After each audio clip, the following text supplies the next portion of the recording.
Hi everyone, web dev master के अंदर आज से हम जो सीरीज स्टार्ट करने लगे हैं that is client uncensored series.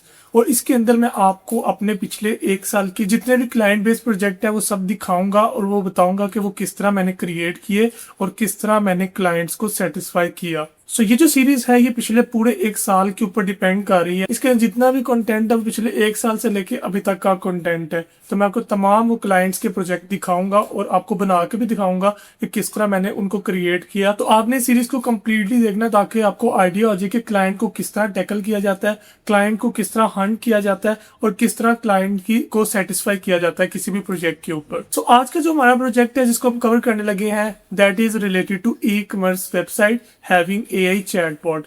सो आज हम एक कंप्लीट वेबसाइट बनाने लगे हैं जिसके अंदर हमें अपने क्लाइंट को एक चैटबॉट एआई बेस्ड चैटबॉट भी देना है। So without any delay let's move toward our video. So यहाँ पे हम आगे चैट जीपीटी के ऊपर यहाँ पर हम अपना एक प्रॉम्प्ट देंगे कि हमें एक ई कॉमर्स रिलेटेड वेबसाइट चाहिए जिसके अंदर AI chatbot related to e commerce हो।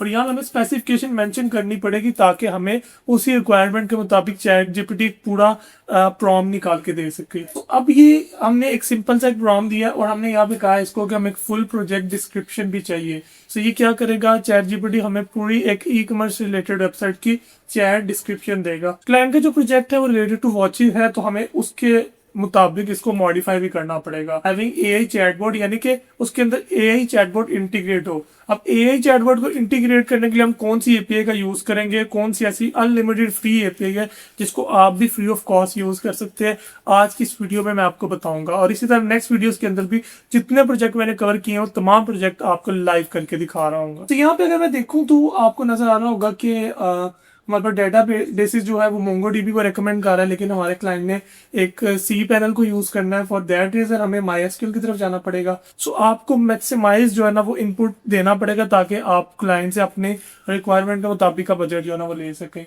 अब जैसा कि इसने हमें प्रॉम्प्ट निकाल के दे दिया, मुझे लगता है कि ये मेरी रिक्वायरमेंट के मुताबिक बिल्कुल ठीक जो है ना वो प्रॉम्प्ट इसने निकाल के दिया। सो मैं सिंपली इस प्रॉम्प्ट को कॉपी कर लूंगा और यहाँ पर आकर मैं यहाँ पर गूगल एआई स्टूडियो का बिल्ड वर्जन यूज करूंगा और इसके अंदर आके मैं अपने इस प्रॉम्प्ट को पेस्ट कर लूंगा। और जैसे ही मैं क्लिक करूंगा बिल्ड पे, सो आप देखेंगे कि हमारा जो प्रोजेक्ट है वो बिल्ड होना शुरू हो जाएगा। सो कुछ ही टाइम के अंदर अभी हमें किसी किस्म का कोड नहीं करना पड़ा, हमारा प्रोजेक्ट ऑटोमेटिकली जो है ना वो बिल्ड होना शुरू हो जाएगा। लेकिन अब यहाँ पर बात नहीं रुकती, यहाँ इसके अंदर बहुत सारी ऐसी चीजें हैं जो कि बहुत सारे डेवलपर्स आपसे छुपा रहे होते हैं। आज मैं आपको वो रिवील करूंगा कि वो क्या कौन सी ऐसी चीजें होती हैं जिनको आपने मद्देनजर रखना होता है जब आप कोई भी प्रोजेक्ट को क्रिएट कर रहे होते हैं। क्योंकि जब आप क्लाइंट को कोई प्रोजेक्ट डिलीवर कर रहे हैं तो उसके अंदर उसकी स्पीड, उसकी ऑप्टिमाइजेशन, उसकी एसईओ, जैसा कि आपको पता है कि एसईओ जीईओ से रिप्लेस हो चुका है, सो उसको भी हमने मद्देनजर रखना है कि उसकी वेबसाइट वहां पे रैंक भी कर रही हो। हर चीज को जो एक डेवलपर होता है हर चीज को कंसीडर करना होता है। डेवलपर कोई भी चीज को ओवर राइड नहीं कर सकता या स्किप नहीं कर सकता। So, जैसा कि आप देख सकते हैं कि गूगल एआई स्टूडियो ने वेबसाइट जनरेट करके दे दी है। अब सिंपली हमने इस वेबसाइट को जो है वो एक्सपोर्ट करना है। सो यहाँ पे आप देख सकते हैं कि मैंने यहाँ पे हमारा जो एंटी ग्रेविटी है उसके अंदर मैंने प्रोजेक्ट को इंक्लूड कर लिया। और सिंपल मैं यहाँ पर npm इंस्टॉल करूंगा ताकि इसकी जो जितने भी मॉड्यूल्स हैं वो इंस्टॉल हो जाए। उसके बाद फिर हम फर्दर जो है ना उसके ऊपर डिफरेंट चीज़ों के ऊपर देखेंगे कि कहाँ पे हमने कौन सी चीज़ को ऐड अप करना है। तो अभी आप देख सकते हैं इसका फर्स्ट लुक कैसा दिखाई दे रहा है। और यहाँ पे भी इमेजेस हमने ऐड नहीं की, यहाँ पे जो इमेजेस थी वो डमी इमेजेस ऐड हुई थी। तो करंटली अभी आप देखें डमी इमेजेस आपको यहाँ पे शो हो रही हैं। अभी हमने इसके काफ़ी सारी चीज़ें हैं जिस पे वर्कआउट करना है। तो यहाँ पे मैं एडमिन वाले रेजिडेंशियल डाल रहा हूँ और यहाँ पे मैं लिखता हूँ एडमिन 1 2 3 और इसको लॉग इन करने की कोशिश करता हूँ। सो ये अभी हमें S12 पैनल और ये सारी तमाम चीज़ें यहाँ पे शो करवा रहा है एडमिन पैनल के लिहाज से। सो ये जो चीज़ें हैं ये बेसिकली जो थीम था ब्लैक एंड ये जो कलर कॉम्बिनेशन है ब्लू के साथ ये क्लाइंट की रिक्वायरमेंट के मुताबिक था। सो इसलिए ये कलर अडॉप्ट किया गया। लेकिन आप किसी भी कलर स्कीम को अडॉप्ट कर सकते हैं अकॉर्डिंग टू रिक्वायरमेंट। आपने इस चीज़ को मद्देनजर रखना होता है कि आप जो क्लाइंट है उसकी जो रिक्वायरमेंट है उसको कम से कम फुलफिल कर रहे हो। तो ये जो डैशबोर्ड है इसके अंदर आपके पास तमाम लॉजिस्टिक ऑर्डर जितने आपको ऑर्डर आएंगे, जो कैटलॉग है आपका वो, और आपका जो इमेजेस वगैरह वो सारी चीज़ें आप डायरेक्टली यहाँ से एसक्यूएल क्यूरीज भी रन कर सकते हैं। ये एक अच्छी चीज़ इसके अंदर एडअप हो गई है। लेकिन ये वैसे इसकी ज़रूरत नहीं है, आप इसको वैसे ऐड कर सकते हैं, ये काफ़ी अच्छी चीज़ है।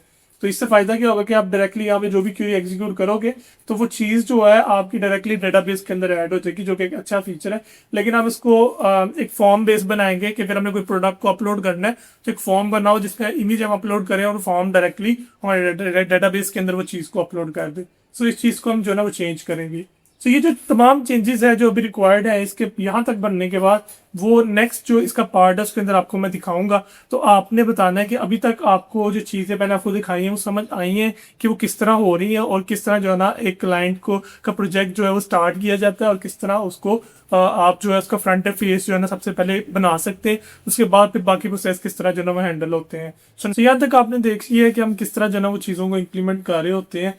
तो अब अगर हम डेटाबेसेस की बात करें तो डेटाबेसेस को सेटअप करने के लिए हमें सी पैनल के अंदर से एक रेजिडेंशियल को ला के यहाँ पे सेटअप करना पड़ेगा।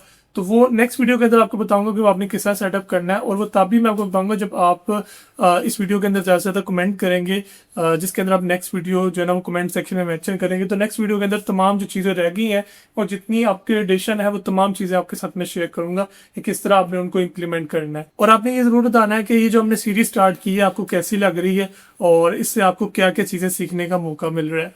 और हम सिर्फ गूगल एआई स्टूडियो का यूज़ नहीं करेंगे बल्कि और जितने भी हमारे पास वाइब कोडिंग के प्लेटफॉर्म्स हैं उनको भी यूज़ करेंगे। और मैं आपको ये भी चीज़ बताऊंगा कि इसके अंदर ड्रॉबैक क्या है, यहाँ पे प्रॉब्लम आपको क्या की फेस करनी पड़ती है जब आप वाइब कोडिंग को यूज़ करते हैं। तो इस सीरीज के साथ जुड़े रहें, नेक्स्ट वीडियो में फिर हाजिर होऊंगा, तब तक के लिए गुड बाय।